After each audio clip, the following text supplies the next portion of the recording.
السلام علیکم ورحمۃ اللہ وبرکاتہ ان الحمد للہ والصلاة والسلام علی سید الانبیاء وعلی آلہ وصحبہ اجمعین اما بعد فاعوذ باللہ من الشیطان الرجیم بسم اللہ الرحمن الرحیم انشاءاللہ الرحمن۔ آج کے اس لیسن میں سورۃ آل عمران آیت 189 کا ترجمہ اور معنی کی مختصر سی وضاحت ہم پڑھتے ہیں اللہ کے حکم سے۔ اعوذ باللہ من الشیطان الرجیم بسم اللہ الرحمن الرحیم وَلِلَّهِ مُلْكُ السَّمَاوَاتِ وَالْأَرْضِ، اور اللہ ہی کے لیے ہے آسمان اور زمین کی ملکیت، بادشاہت۔ واللہ علی کل شیء قدیر، اور اللہ ہر چیز پر قادر ہے۔ اعوذ باللہ من الشیطان الرجیم بسم اللہ الرحمن الرحیم وَلِلَّهِ مُلْكُ السَّمَاوَاتِ وَالْأَرْضِ وَاللَّهُ عَلَى كُلِّ شَيْءٍ قَدِيرٌ، اللہ کے لیے ہی ہے آسمان اور زمین کی حکومت، اور اللہ ہر چیز پر قادر ہے۔ معزز لسنرز، میری پیاری بہنوں، انشاءاللہ الرحمن آج کے اس لیسن میں ہم اللہ تبارک و تعالیٰ کی حکومت اور اقتدار اور اختیار کا جو ایک قرآن میں کانسیپٹ ہے وہ ہم پڑھیں گے، اور یہ جانیں گے کہ کیا وہ رب تعالیٰ کس قدر طاقتوں اور شانوں کا مالک ہے، اور پھر اس کے بعد ہم اس کو اپنی پریکٹیکل لائف میں دیکھیں گے۔ ہم قرآن سے سب سے پہلے اس کانسیپٹ کو سمجھتے ہیں کہ اللہ تبارک و تعالیٰ نے اپنی قرآن پاک میں سورۃ آل عمران میں ہی ارشاد فرمایا، اپنے نبی کو ایک دعا سکھائی جس میں اللہ نے اپنے نبی کو بتایا، قُلِ اللَّهُمَّ مَالِكَ الْمُلْكِ تُؤْتِي الْمُلْكَ مَن تَشَاءُ وَتَنزِعُ الْمُلْكَ مِمَّن تَشَاءُ وَتُعِزُّ مَن تَشَاءُ وَتُذِلُّ مَن تَشَاءُ بِيَدِكَ الْخَيْرُ إِنَّكَ عَلَى كُلِّ شَيْءٍ قَدِيرٌ۔ اے اللہ، اے بادشاہت کے مالک، تو جسے چاہتا ہے بادشاہت عطا کرتا ہے اور جسے چاہتا ہے چھین لیتا ہے۔ اے اللہ، تو جسے چاہتا ہے عزت سے نوازتا ہے اور جسے چاہتا ہے ذلیل کر دیتا ہے۔ تیرے ہاتھ میں ہے بادشاہت، ہر قسم کا اقتدار، قوت، غلبہ، اتھارٹی، اختیار، سب کا سب تیرے ہاتھ میں ہے۔ تو صاحب اختیار و اقتدار ہے اور تو ہر چیز پر قادر ہے۔ تو اس کا مطلب پھر کیا ہوا؟ ملک، مالک، ملک، ملکوت، سارے لفظ یہیں سے نکلے ہیں۔ یعنی اللہ، اس کا جو روٹ کا مطلب ہے وہ ہے کہ اقتدار، اتھارٹی، غلبہ۔ اور آپ اللہ تبارک و تعالیٰ ارشاد فرماتا ہے قرآن پاک میں، اللہ نے اس بات کو، اپنے اقتدار کو، اپنے اختیار کو، اپنے غلبے کو، سب کے سب چیزوں کو اللہ نے بار بار ریفر کیا۔ اللہ فرماتا ہے، أَلَمْ تَعْلَمْ أَنَّ اللَّهَ لَهُ مُلْكُ السَّمَاوَاتِ وَالْأَرْضِ وَمَا لَكُم مِّن دُونِ اللَّهِ مِن وَلِيٍّ وَلَا نَصِيرٍ، کیا تجھے نہیں پتا آسمان اور زمین کی پستیوں اور بلندیوں میں سب کا سب اقتدار اللہ کا ہے، اور اللہ کے علاوہ تمہارا کوئی دوست نہیں، تمہارا کوئی مددگار نہیں، ہو ہی نہیں سکتا۔ اللہ کے نظام کو چھوڑ دو، اللہ کو چھوڑ دو تو کوئی تمہارا کارساز اور مددگار ہو جائے۔ اللہ فرماتا ہے، وَلِلَّهِ مُلْكُ السَّمَاوَاتِ وَالْأَرْضِ وَمَا بَيْنَهُمَا يَخْلُقُ مَا يَشَاءُ وَاللَّهُ عَلَى كُلِّ شَيْءٍ قَدِيرٌ۔ آسمان اور زمین اور جو چیزیں ان دونوں کے درمیان ہیں، ان سب پہ اللہ کی حکومت ہے، اور وہ جو چاہتا ہے پیدا کرتا ہے۔ اللہ کون ہے؟ اللہ ہمارا مددگار اور دوست ہے۔ اللہ کون ہے؟ اللہ ہر چیز کا خالق ہے، اللہ پیدا کرنے والا ہے۔ أَلَمْ تَعْلَمْ أَنَّ اللَّهَ لَهُ مُلْكُ السَّمَاوَاتِ وَالْأَرْضِ، اللہ ہے جو آسمان اور زمین کی پستیوں اور بلندیوں پر، اللہ کائنات کے ایک ایک ذرے پر، ہمارے اور آپ کی سانسوں پر، دل پر، دماغ پر، اعضاء پر، قوت ارادہ پر، ہماری سوچوں پر اور ہماری یادداشت پر، ہر چیز پر اس کی حکمرانی۔ آسمان میں جو کچھ بھی ہے، اس کی وسعتوں اور بلندیوں میں جو پرندے آسمانوں پہ اڑ رہے ہیں، وہ جو آسمان پہ سیارے اور ستارے ہیں، وہ جو آسمان سے اترنے والی بارش ہے، وہ جو آسمان سے اترنے والی رحمتیں ہیں، اللہ ہر چیز کا مالک ہے۔ يُعَذِّبُ مَن يَشَاءُ وَيَغْفِرُ لِمَن يَشَاءُ، اور اللہ کا حکم ہوگا، جب ہم اللہ کے حکموں کے خلاف چلیں گے تو وہ ہمیں عذاب دے گا، اور جسے چاہے گا وہ اس کو بخش دے گا۔ واللہ علی کل شیء قدیر، قدیر، اللہ کی قدرتیں ہیں کہ وہ کچھ بھی کر سکتا ہے، یہ ممکن اور ناممکن انسانوں کی اپنی سوچوں کے مطابق ہے۔ وَلِلَّهِ مُلْكُ السَّمَاوَاتِ وَالْأَرْضِ وَمَا فِيهِنَّ وَهُوَ عَلَىٰ كُلِّ شَيْءٍ قَدِيرٌ، جو کچھ آسمان اور جو کچھ زمین اور جو ان دونوں کے درمیان ہے، سب پہ اللہ کی حکومت ہے۔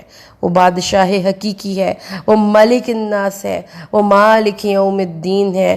اللہ فرماتا ہے الذی لہ ملک السماوات والارض لا الہ الا ہوا یحیی و یمیت، وہی زندہ کرتا اور مارتا ہے۔ تو دیکھتے جائیں ہم، اللہ نے اپنی اقتدار کی کون کون سی شکیں قرآن میں بتائیں۔ اللہ نے سب سے پہلے ہمیں یہ چیز سمجھائی، مالک یوم الدین، دنیا تو دنیا ہے، وہ تو روز محشر کا بھی مالک ہے۔ پھر اللہ فرماتا ہے ان اللہ لہ ملک السماوات والارض یحیی و یمیت، وہ بادشاہ حقیقی، حیات و ممات اس کے ہاتھ میں۔ وما لکم من دون اللہ من ولی ولا نصیر، اللہ کو چھوڑ کر تمہارا کون ہے مددگار، کون ہے ساتھی؟ کوئی نہیں۔ وللہ ملک السماوات والارض والی اللہ المصیر، اور لوٹ کر کس کی طرف جانا ہے؟ دنیا میں جو گزار لیا، وقت گزار لیا، اللہ فرماتا ہے لم یکن لہو شریک فی الملک، ایک تو ایک ہے الذی لہو ملک السماوات والارض، آسمان اور زمین کا تنہا یکتا مالک، جس کی کوئی اولاد نہیں، لم یتخذ ولدا ولم یکن لہو شریک فی الملک، اس کی ملک اور ملکیت میں کوئی شریک نہیں۔ وخلق کل شیء، اس نے ہر چیز کی تخلیق کی۔ یہ اللہ اپنی ذات کا تعارف کتنا فورسفل انداز میں دیتا ہے، کتنا پاورفل انداز میں دیتا ہے۔ کون ہے وہ؟ یولج اللیل فی النہار ویولج النہار فی اللیل، وہ رات کو دن میں اور دن کو رات میں داخل کرتا ہے۔ وسخر الشمس والقمر، اس نے چاند اور سورج کو تابع کر دیا۔ اتنی بڑی بڑی روشنی کے ذریعے اور منبع کس کے اختیار میں؟ کل یجری لاجل مسمی، اللہ نے ان کو حکم دے دیا کہ ایک کے بعد ایک آئے گا، جاری ہو جاؤ دن اور رات۔ ذالکم اللہ لہ، یہ ہے تمہارا ربکم، تمہارا رب، سبحان اللہ۔ اس لفظ میں محبت کا ایکسپریشن ہے۔ دیکھو تمہارے رب کے اختیارات، وہ جو آسمان اور زمین کو بنانے والا، جو دن اور رات کو ایک دوسرے کے پیچھے چلانے والا، جو سورج اور چاند کا مالک، جو ان کو تمہارے لیے مسخر کرنے والا اور کام میں لگانے والا، یہ تمہارا رب ہے۔ لہ الملک، وہ اس کے لیے ہر، یہ تو تھوڑی سی چیزیں ہیں، کائنات کی ہر چیز اسی کے تابع ہے۔ ما لکم والذین تدعون من دونہ ما یملکون من قطمیر، جن کو تم بلاتے ہو وہ ذرہ بھر بھی کائنات میں اختیار نہیں رکھتے۔ اللہ فرماتا ہے یخلق فی بطون امہاتکم، وہ اللہ کے بندو دیکھو تو صحیح، تمہارا خالق جو تمہیں تمہارے ماؤں کے پیٹوں پہ پیدا کرتا ہے، کون ہے اس فیکٹری میں شکلیں بنانے والا، اعضاء کو صحیح سلامت کرنے والا اور تمہارے دل و دماغ کو بنانے والا؟ اللہ فرماتا ہے ذالکم اللہ ربکم لہ الملک، اپنے رب کی کاریگری تو دیکھو، پہچانو تو صحیح وہ کون ہے، اس کے اختیارات کون سے ہیں۔ لا الہ الا ہو، اب جب یہ پہچان لیا تو پھر سمجھ لو کہ اس جیسا جب کوئی نہیں تو پھر اس کے ساتھ کوئی اور مالک الملک نہیں، تو پھر عبادت بھی صرف واحد اللہ کی۔ اللہ فرماتا ہے وَلِلَّهِ قُلْ لِلَّهِ الشَّفَاعَةُ جَمِيعًا، ساری کی ساری سفارشیں، کوئی انسان صاحب اقتدار و اختیار نہیں، کوئی انسان صاحب سفارش نہیں، اللہ ہے جس کے لیے آسمان اور زمین کی حکومت ہے۔ تبارک الذی لہ ملک السماوات والارض، وہ بابرکت ذات جس کے ہاتھ میں برکات کے دروازے۔ برکت کا مطلب کیا ہے؟ کوئی کسی چیز میں اللہ تبارک و تعالیٰ اپنی طرف سے وسعتیں ڈال دے، وہ ہے برکت ذات۔ کیوں وہ ڈال سکتا ہے؟ کیونکہ اس کے ہاتھ میں ملکوت ہے، اس کے پاس خزانے ہیں۔ لہو مقالید السماوات والارض، سبحان اللہ۔ اللہ فرماتا ہے آسمان اور زمین میں دولتیں ہیں، آسمان اور زمین کے جتنی چیزیں ہیں ان کی کنجیاں اللہ کے ہاتھ میں، اور اللہ کے پاس علم الساعہ ہے، اللہ کے پاس قیامت کا علم ہے۔ اللہ فرماتا ہے یوم ہم بارزون، وہ دن ایسا دن ہوگا روز محشر کہ جب سب اللہ کے حضور پیش کیے جائیں گے تو اللہ فرماتا ہے لمن الملک اليوم، بتاؤ آج کس کی بادشاہت ہے، بتاؤ نا آج کس کی بادشاہت ہے، کون ہے بادشاہ مالک حقیقی جو اللہ تبارک و تعالیٰ کے مقابلے میں کسی کو پناہ دے سکتا ہو، جو اللہ کی شفاعت کے مقابلے میں شفاعت دے سکتا ہو، جو اللہ کے اقتدار کے مقابلے میں اپنا اقتدار کلیم کر سکتا ہو. للہ الواحد القہار، للہ الواحد القہار. قیامت کے دن اللہ پکار کر پوچھے گا آج بتاؤ کون ہے بادشاہ، کس کی ہے بادشاہت؟ تو پھر کوئی جواب نہیں آئے گا تو اللہ کہے گا آج کے دن کی بادشاہت ہے للہ الواحد القہار، اللہ کے لیے جو اکیلا ہے، جو قہار ہے، ہر چیز پر غلبہ اور اقتدار رکھتا ہے. تبارک الذی لہ ملک السماوات والارض، اللہ فرماتا ہے تبارک الذی بیدہ الملک وہو علی کل شیء قدیر. برکت ہے وہ ذات جس کے ہاتھ میں بادشاہت ہے، وہ ہر چیز پر قادر ہے، وہ علی کل شیء قدیر ہے، اس جیسا کوئی نہیں، نہ آسمانوں میں نہ زمینوں میں اس جیسی کوئی چیز ہی نہیں. وہ ایک کانسیپٹ کو سمجھ لیجئے میری پیاری بہنوں، اس کو یہ پتہ چل جائے کہ اللہ مالک یوم الدین ہے اور اس کا طاقتوں شانوں والے رب کی طاقتیں کیا ہیں. آپ کسی بادشاہ سے اتنا ہی ڈرتے ہیں نا جتنا اس کا اقتدار ہوگا، جتنی اس کی اتھارٹی ہوگی، جتنی اسٹرانگ اس کی آرمی ہوگی، جتنے اسٹرانگ وہ آپ کو واچ کر سکتا ہوگا. اگر آپ کسی ایسے بادشاہ کے بارے میں تو نہیں جانتے نا جو آپ کو ہر حال میں دیکھ سکتا ہو. کیا کوئی ایسی بھی آرمی ہے کہ جو پلک جھپکنے کی دیر میں بڑی سے بڑی چیزوں کو تہس نہس کر دے؟ کیا کوئی ایسا بادشاہ ہے جس کی حکومت ہو مچھروں پر بھی؟ کیا کوئی ایسا بادشاہ ہے جو سمندروں کو حکم دے تو وہ آبادیوں کی طرف چلنا شروع ہو جائے، اور اگر وہ چاہے تو ہوائیں چلا کر اپنے دشمنوں کو نیست و نابود کر دے؟ ہم انسان کسی چیز پر کتنا کو اختیار رکھ سکتے ہیں؟ ہماری اپنی ذات پر اختیار نہیں ہے. کیا آپ اپنی مرضی سے اپنی سانسیں چلانے پر قادر ہیں؟ آپ اپنی مرضی سے اپنے دل کو دھڑکانے پر قادر ہیں؟ کیا آپ اپنی مرضی سے اپنی خوراک کو ہضم کرنے پر قادر ہیں؟ کیا آپ اس چیز پر قادر ہیں کہ آپ اپنی مرضی سے اپنے قدموں پر کھڑے ہو سکتے ہوں؟ کیا آپ حکومت اور اقتدار کو ہمیشہ اپنے پاس رکھنے پر قادر ہیں؟ نہیں نا، ایسا نہیں ہے. جب ہم بے اختیار ہیں، وہ اختیاروں والا ہے، وہ شانوں والا ہے، ہر چیز پر قادر ہے، وہ ہر چیز پر گواہ ہے، وہ ہر چیز پر حکمرانی کرتا ہے، اور اس کی حکمرانی سے کائنات کی کوئی ایک چیز بھی باہر نہیں ہے.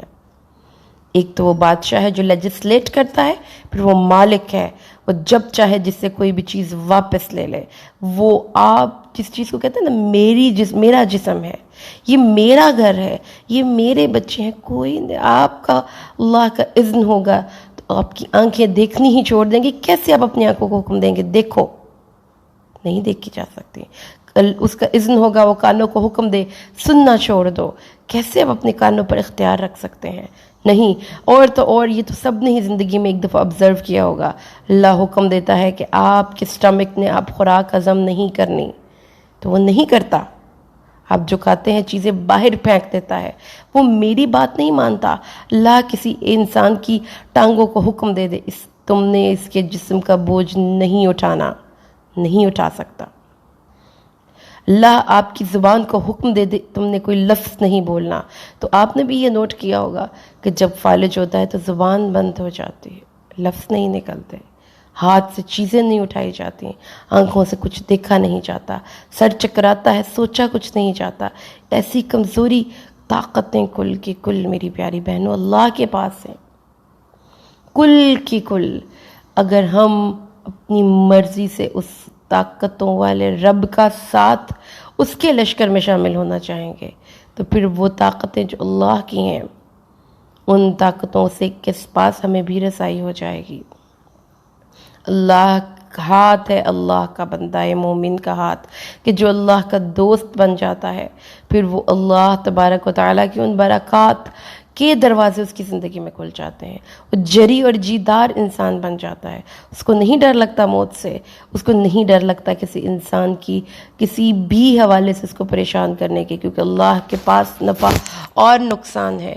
کوئی انسان کسی کو نفع اور نقصان پہنچانے پر قادر نہیں ہے، کسی بھی قسم کا نفع اور نقصان کوئی بھی انسان کسی کو نہیں پہنچا سکتا، کیونکہ اللہ مالک نہیں ہے خالی، وہ ملک ہے، ملکیت اس کے پاس ہے، کائنات کی ذرے ذرے پر وہ مالک ہے۔ وہ اللہ فرماتا ہے وَكُنَّا نَحْنُ الْوَارِثِينَ، یہ جو بڑی بڑی کوٹھیوں میں رہنے والے تھے، بڑے بڑے محلات اور حویلیوں میں رہنے والے تھے، جو پرانی قومیں جن کو ہم نے مار کر نکال دیا وہاں سے، ان کو چھین لیا، تنزع الملک کر لیا، جن سے ان کی حکومت چھین لی، جا کر ان کے محلات میں پھر کر دیکھو اور عبرت پکڑو کون ہے اس کا مالک۔ وَلِلَّهِ مِيرَاثُ السَّمَاوَاتِ وَالْأَرْضِ وَكُنَّا نَحْنُ الْوَارِثِينَ، حقیقی وارث تو اللہ ہے، ہر چیز واپس لوٹ کر جائے گی اس کی طرف۔ چند لمحوں کے لیے اگر آپ کو استعمال کرنے کے لیے مل گئی ہے، اس کو اللہ کے حکم کے مطابق استعمال کیجئے۔ یہ جو جسم ہے یہ آپ کا نہیں ہے، یہ آپ کے پاس ایک امانت ہے، اس امانت میں خیانت کریں گے تو جواب تو دینا پڑے گا، کیونکہ ایک چیز کیا ہے، وہ جو مالک ہے نا وہ حساب بھی لے گا۔ حساب کا لفظ سب کو پتہ ہے نا، کسی نے 100 روپیہ دیا تو کہا جی بتاؤ کہاں خرچ کیا، یہ حساب دینا پڑے گا۔ اس لیے اللہ نے یہ ساری باتیں ہمیں سمجھانے کے بعد، اخلاقیات کی بڑے بڑے درس دینے کے بعد، یہ سب کچھ بتانے کے بعد کہ جو بدتمیزیاں کر رہے ہیں یہود، کہ کہتے ہیں اللہ جو ہے وہ فقیر ہے، یہ بدتمیزیاں کر رہے ہیں، کہتے ہیں کہ اللہ تبارک و تعالی ہم سے مانگتا ہے، ہم اس پہ خرچ کرتے ہیں، اللہ کو ہماری حاجت ہے، ہمیں اللہ کی حاجت نہیں۔ وہ جو یہ کہتے ہیں کہ جو ہم نے نہیں بھی کیا وہ بھی ہم کریڈٹ لے لیں، وہ یہ جانتے کہاں ہیں، کہاں گیا ان کا عقیدہ توحید، کہ ان کو پتہ ہی نہیں کہ اللہ کو تو سب پتہ ہے۔ تو ہماری عالم الغیب والشہادہ ہے اللہ، کل لا الہ الا ہو عالم الغیب والشہادہ هو الرحمن الرحیم، هو اللہ الذی لا الہ الا ہو الملک القدوس، وہ تو ملک القدوس ہے، پاک بادشاہ، وہ ملک الحق ہے، حقیقی بادشاہ، وہ الہ الناس ہے تو وہ ملک الناس بھی ہے، وہ معبود بھی ہے تو ان کا بادشاہ بھی ہے، وہ تو مالک ہے۔ میری پیاری بہنوں، اپنے عقیدے کی اصلاح کیجیے، کبھی بیٹھ کر سوچیں، جب یہ سوچ دماغ میں راسخ ہو جائے تو آپ کی کورس آف ایکشن کی اصلاح ہو جائے گی، کیونکہ رأس الحکمت مخافت اللہ، جس کسی بھی حکمت کی سب سے بڑی جڑ اللہ کی ذات کا ادراک ہے، جس کو اللہ کی سمجھ میں آ گیا، جس کو وہ سمجھ میں آ گیا، اس کے اختیارات اور اس کی اقتدار سمجھ میں آ گیا، اس کی خصوصیات سمجھ میں آ گئیں، وہ بندہ پھر ہو نہیں سکتا کہ نا امید ہو، وہ بندہ پھر ہو نہیں سکتا کہ کسی اور سے ڈرے، وہ بندہ پھر ہو نہیں سکتا کہ نا امید اور مایوس ہو جائے، وہ پھر بندہ ہو نہیں سکتا کہ گناہ پر اطرائی اور فخر کرے اور اس پر اپنا دلیر ہو جائے۔ اس کو اللہ سے خوف آتا ہے، اور شیطان ہمیں اللہ سے بے خوف کر کے دوسرے انسانوں کا خوف پیدا کرتا ہے۔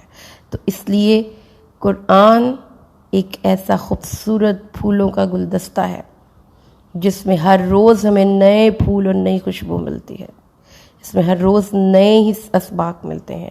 قاری قرآن کبھی بھی بور نہیں ہوتا کہ ایک ہی بات وہ روز روز پڑھے۔ اللہ تبارک و تعالیٰ اتنے خوبصورت انداز میں اس کے مضامین کو ترتیب دیا ہے کہ آج اگر ایک بات ہم نے پڑھی ہے تو اگلے دن بالکل یکسر نئی بات ہمیں پڑھنے کو ملے گی، اور یہی ہے قرآن پاک میں تنوع، ورائٹی، اور ساتھ ہی ساتھ اسی لیے اللہ کے نبی نے فرمایا ہے کہ اس کو کثرت تلاوت سے بھی انسان بور نہیں ہوتا، پرانا محسوس نہیں ہوتا۔ یہ نہیں ہوتا کہ تو کب سے ہم پڑھیں، یہ ٹاپک ڈریگ ہو گیا ہے، نہیں، نئی باتیں روزانہ کی بیس پہ، ہر نئی آیت اپنی ذات میں ایک کمپلیٹ میسج لے کر آتی ہے، تو اس لیے اس میسج کو عام کریں۔ آئیے اس اللہ کے ساتھ کے تعارف کو دنیا کے ایک ایک انسان تک پہنچانے کے لیے ہم اپنا حصہ ڈالیں، ہم اس مالک کی خصوصیات انسانوں تک پہنچائیں، اور اللہ سے دعا کریں اللہ تو ہمیں اپنی ذات کے بارے میں وہ ادراک دے جیسے کہ تو ہے، اور ویسا ڈر عطا فرما جیسا کہ تجھے پسند ہے۔ اللہ ہم ایسے انسان بن جائیں کہ جو انسانوں کے لیے خیر ہو، جو اپنے رب سے ڈرنے والا ہو اور انسانوں کو اسی سے جوڑنے والا ہو۔ آمین۔ بارک اللہ لی ولکم فی القرآن الحکیم ونفعنی وإیاکم بالآیات والذکر الحکیم۔ السلام علیکم ورحمۃ اللہ وبرکاتہ۔